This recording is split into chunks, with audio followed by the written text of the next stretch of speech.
اعوذ باللہ من الشیطان الرجیم۔ پناہ مانگتا ہوں میں اللہ کی شیطان مردود سے۔ بسم اللہ الرحمن الرحیم۔ شروع کرتا ہوں اللہ کے پاک نام سے جو بہت بڑا مہربان نہایت رحم والا ہے۔ ذالک الکتاب لا ریب فیہ ھدی للمتقین۔ اس کتاب کے اللہ تعالیٰ کے کتاب ہونے میں کوئی شک نہیں، پرہیزگاروں کو راہ دکھانے والی ہے۔ ابن عباس رضی اللہ تعالیٰ عنہ فرماتے ہیں کہ یہاں ذالک معنی ہزا کہ ہے مجاہد رحمۃ اللہ علیہ، اکرمہ رحمۃ اللہ علیہ، سعید بن جبیر رحمۃ اللہ علیہ، سیدی مقاتل بن حیان، زید بن اسلم اور ابن جریح کا بھی یہی قول ہے۔ یہ دونوں لفظ ایک دوسرے کے قائم مقام عربی زبان میں اکثر آتے رہتے ہیں۔ کتاب سے مراد قرآن کریم ہے۔ جن لوگوں نے کہا ہے کہ ذالک الکتاب کا اشارہ تورات اور انجیل کی طرف ہے، انہوں نے نہایت دور کا راستہ لیا اور بڑی تکلیف اٹھائی اور خواہ مخواہ بلا وجہ وہ بات کہی جس کا انہیں علم نہیں۔ ریب کے معنی ہے شک اور شبہ۔ ابن عباس، ابن مسعود اور کئی ایک صحابہ رضوان علیہم اجمعین سے یہی معنی مروی ہیں۔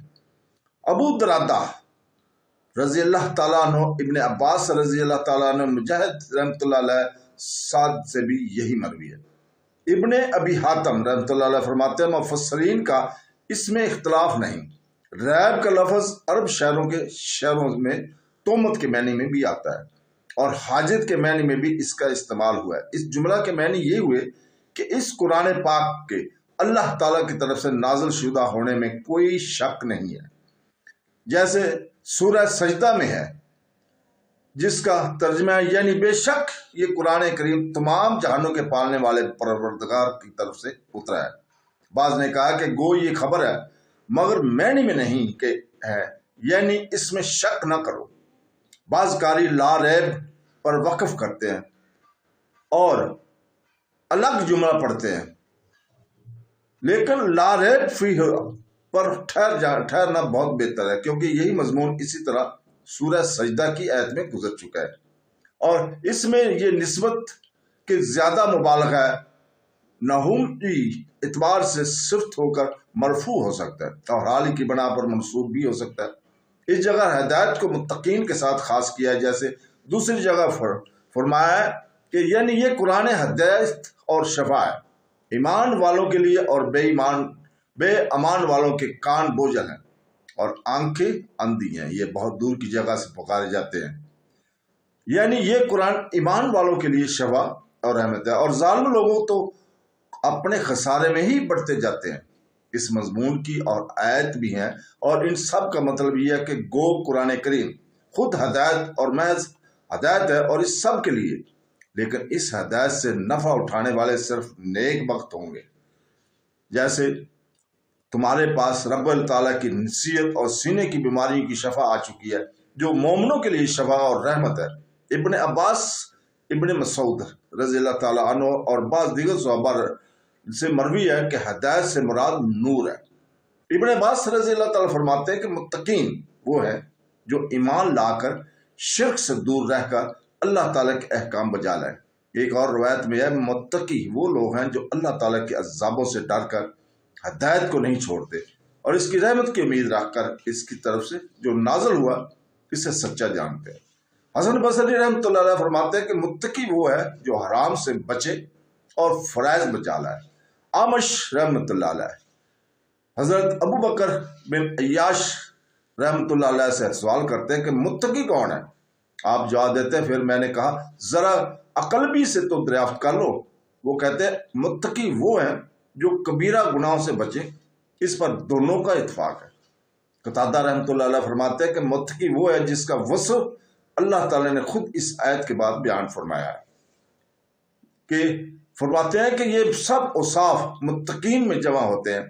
ترمذی رحمۃ اللہ علیہ اور ابن ماجہ کی حدیث میں بھی ہے کہ رسول پاک صلی اللہ علیہ وسلم فرماتے ہیں بندہ حقیقی متقی نہیں ہو سکتا جب تک کہ ان چیزوں کو نہ چھوڑ دے جن میں حرج نہیں، اس خوف سے کہ کہیں وہ حرج میں گرفتار نہ ہو جائے۔ ترمذی اسے حسن غریب کہتے ہیں۔ ابن ابی تاب آتم میں ہے کہ حضرت معاذ فرماتے ہیں کہ جب لوگ ایک میدان میں قیامت کے دن روک لیے جائیں گے، اس وقت ایک پکارنے والا پکارے گا کہ اے متقی کہاں ہے؟ اس آواز پر وہ کھڑے ہوں گے اور اللہ تعالیٰ انہیں اپنے بازو میں لے لے گا اور بے حجاب انہیں اپنے دیدار سے مشرف فرمائے گا۔ ابو عفیف نے پوچھا حضرت متقی لوگ کون ہیں؟ آپ نے فرمایا جو لوگ شرک سے اور بت پرستی سے بچیں اور باری تعالیٰ کی خالص عبادت کریں اور اسی عزت کے ساتھ جنت میں پہنچائے جائیں گے۔ ہدایت کے میں نے کبھی تو دل میں ایمان پیوست ہو جانے کے آتے ہیں، اس ہدایت پر تو سوائے رب تعالیٰ کہ اور کوئی قدرت نہیں رکھتا۔ فرمان ہے اے نبی جسے تو چاہے ہدایت نہیں دے سکتا، فرماتا ہے تجھ پر ان کی ہدایت نہیں، فرماتے ہیں جسے اللہ تعالیٰ گمراہ کرے اس سے کوئی ہدایت پر لانے والا نہیں ہے۔ فرمایا یعنی جسے اللہ تعالیٰ ہدایت دے ہی ہدایت والا ہے، اور جسے وہ گمراہ کرے تم ہرگز اس کا نہ کوئی ولی پاؤ گے اور نہ مرشد۔ اس قسم کی اور آیات بھی ہیں، اور آیات کے معنی کبھی حق کے اور حق کو واضح کر دینا، ہر حق پر دلالت کرنے اور حق کی طرف راہ دکھانے کے لیے بھی آئے ہیں۔ اللہ تعالیٰ فرماتا ہے تو یقیناً سیدھی راہ کی رہبری کرتا ہے، اور فرمایا یعنی تو صرف ڈرانے والا ہے، ہر قوم کے لیے ہادی ہے۔ اور ایک جگہ فرمان ہے یعنی ہم نے سمود کو ہدایت دکھائی لیکن انہوں نے اندھے پن کو ہدایت پر پسند کر لیا، اور فرماتے ہیں کہ ہم نے اسے دونوں راہیں دکھائیں یعنی بھلائی اور برائی کی۔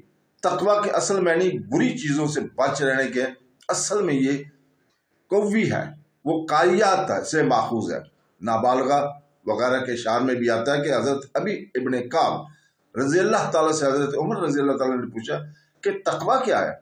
انہوں نے کہا کبھی کانٹوں دار راستے میں چلے ہو جیسے وہاں کپڑوں کو اور جسم کو بچاتے ہو، ایسے ہی گناہوں سے بال بچنے کا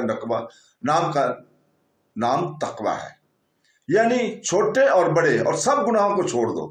یعنی تقوی ہے ایسے رہو جیسے کانٹوں والی راہ پر چلنے والا انسان چھوٹے گناہ کو بھی ہلکا نہ جانو۔ دیکھو پہاڑ کنکروں سے ہی بن جاتے ہیں۔ ابو دراتا رحمۃ اللہ علیہ اپنے اشعار میں فرماتے ہیں انسان اپنی تمناؤں کو پورا ہونے کا خواہاں ہوتا ہے اور رب تعالیٰ کے ارادوں پر نگاہ نہیں رکھتا، حالانکہ ہوتا وہی ہے جو اللہ کا ارادہ ہو، اور اپنے دینوی فائدے اور مال کے پیچھے پڑا ہوا ہے، حالانکہ اس کا بہترین فائدہ اور عمدہ مال اللہ کا تقوی ہے۔ ابن ماجہ میں ہے رسول پاک صلی اللہ علیہ وسلم فرماتے ہیں ہم سے عمدہ فائدہ جو انسان حاصل کر سکتا ہے وہ اللہ تعالیٰ کا ڈر ہے۔